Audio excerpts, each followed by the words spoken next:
Hello, Sagittarius, Sun, Moon, Rising, and Venus signs. Kamusta kayo? Sana po nasa mabuti kayong kalagayan.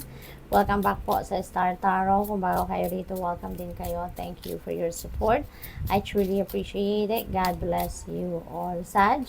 Pauna mensahe po ninyo ay temperance energy. Ayan, you need to be patient, no?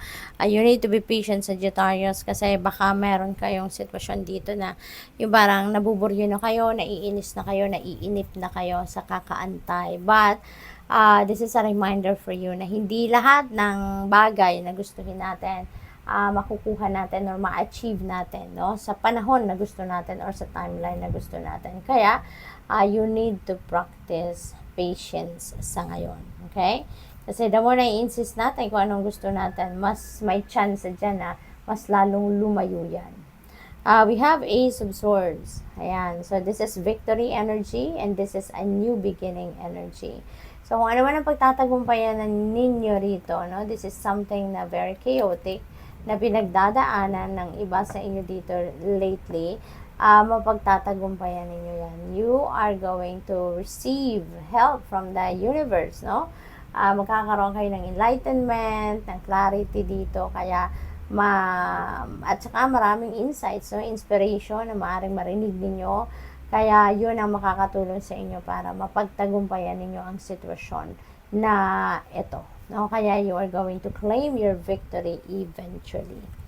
What else? We have 3 of Pentacles. And siguro isa din sa factor, no, na kung bakit ninyo mapagtatagumpayan ang sitwasyon na to na medyo pinagdadaanan ninyo mahirap because of the help of other people. There may be people as well na tutulong sa'yo in any way na kailangan ninyo. Kaya this is, you are really lucky as well, no? Maswerte kayo na mayroong mga supportive energy sa paligid ninyo. Maswerte kayo na mayroong mga taong handang dumamay sa inyo, handang sumama sa inyo, 'di ba? At handang sumuporta sa inyo. Kaya you are very lucky.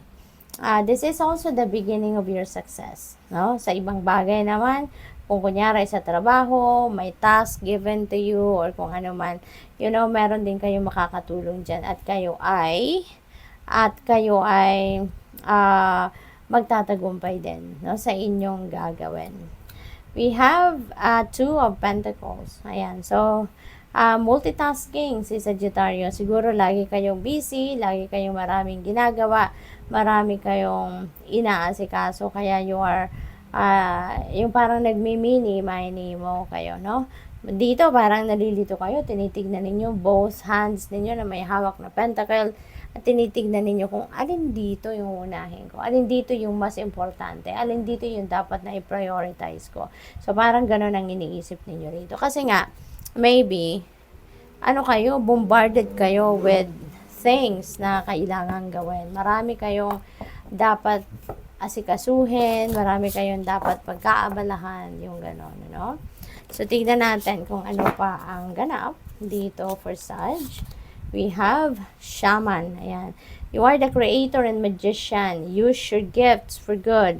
There is a power in your wisdom and words. Connect with the elemental spirits and glide through the void. Claim your place as keeper of the mysteries. Ayan, Sagittarius. So, siguro ang iba sa inyo, Sagittarius, maybe ginagamit ninyo sa ngayon yung kasi maaaring sobrang lakas din ang inyong psychic abilities and intuitive abilities at this time.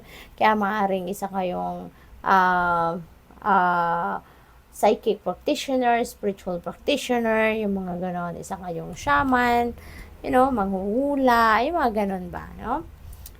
What else? We have unicorn and infinite possibilities. Wow, you are blessed. Sabi rito, you are the sovereign of the seen and unseen worlds. The magic of love surrounds you. Beauty transforms you. Listen to the spirits of light. Abandon the darkness and go beyond the ordinary and become the legendary. Kasi you are so blessed. At ang dami-daming posibilidad. Walang humpay, walang tigil ang pagdating ng mga oportunidad and posibilidad dito sa buhay ninyo na yun ang magagamit ninyo, no?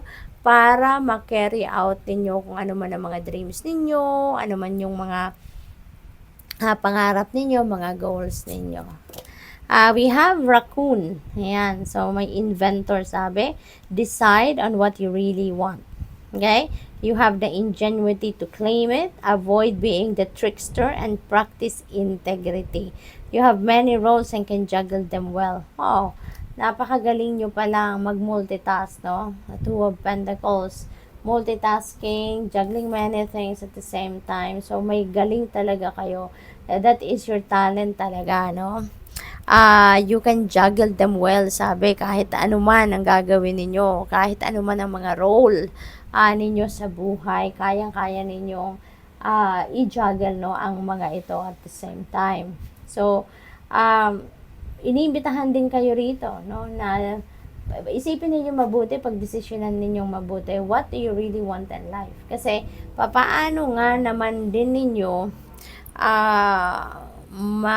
magagawa ng paraan, or how you are going to start kung anong move or diskarte ang gagawin ninyo if you are not sure kung ano talaga ang gusto ninyo.